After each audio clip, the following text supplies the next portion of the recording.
আমরা দেখলাম যে জায়গা হচ্ছে প্রশাসনিক কাজকর্ম হয় সেই জায়গা ওনারা দেখলেন এবং দেখার পরবর্তীকালে যে একাডেমিক বিল্ডিং সেই একাডেমিক বিল্ডিংয়ে গিয়ে পৌঁছান এবং সেখানে দেখেন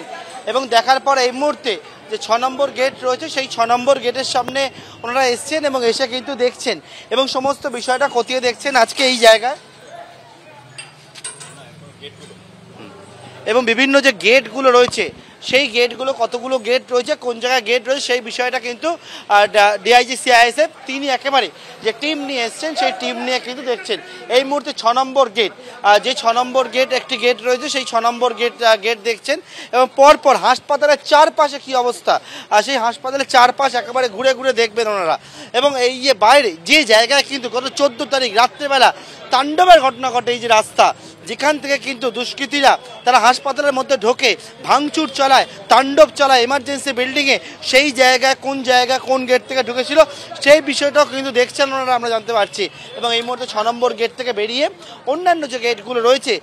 সেই সমস্ত জায়গা অর্থাৎ গোটা আরজিকর হাসপাতাল চত্বর কার্যত কিন্তু ওনারা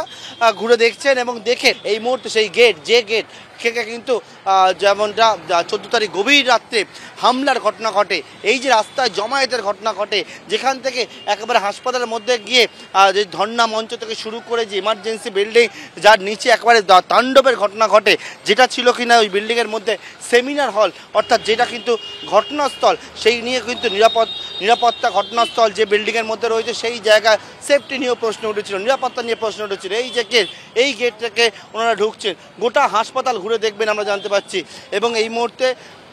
এই গেট থেকে ঢোকার পরবর্তীকালে এমার্জেন্সি যে বিল্ডিং রয়েছে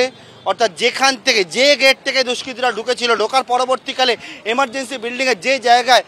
তারা 14 তারিখ মধ্যরাতে হামলা চালায় সেই সমস্ত জায়গায় কিন্তু একেবারে যাচ্ছেন ঠিক কি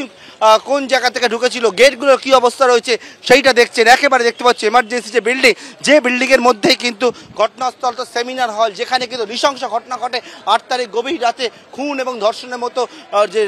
যে ঘটনাটি ঘটে সেই ঘটনা যে বিল্ডিংয়ে ঘটে 14 তারিখ রাত্রিবেলা সেই বিল্ডিংয়ের মধ্যেই কিন্তু হামলার ঘটনা ঘটে সেই সমস্ত বিষয় সেই বিল্ডিংয়ে গিয়ে কিন্তু ওনারা খতিয়ে দেখছেন এই মুহূর্তে আসছে এমার্জেন্সি বিল্ডিং সেই এমার্জেন্সি বিল্ডিংয়ে এই মুহূর্তে ডিআইজি সিআইএসএফ তিনি ওনার টিম নিয়ে ঢুকেছেন 14 তারিখ গভীর রাত্রে যে গেট থেকে একেবারে প্রবেশ করে দুষ্কৃতীরা তাণ্ডব চালায় একেবারে চুরমার করে দেয় এমার্জেন্সির নিচের তলা সেই জায়গায় কোন গেট থেকে ঢুকেছিল সেই গেট থেকে ওনারা ঢুকে ভেতরে এমার্জেন্সি বিল্ডিংয়ের ভেতরে এই মুহূর্তে কিন্তু ওনারা দেখছেন কোন জায়গায় কী পরিস্থিতি সেই সমস্ত বিষয়গুলো কিন্তু এই মুহূর্তে খতিয়ে দেখছেন সিআইএসএফ এর আধিকারিকরা।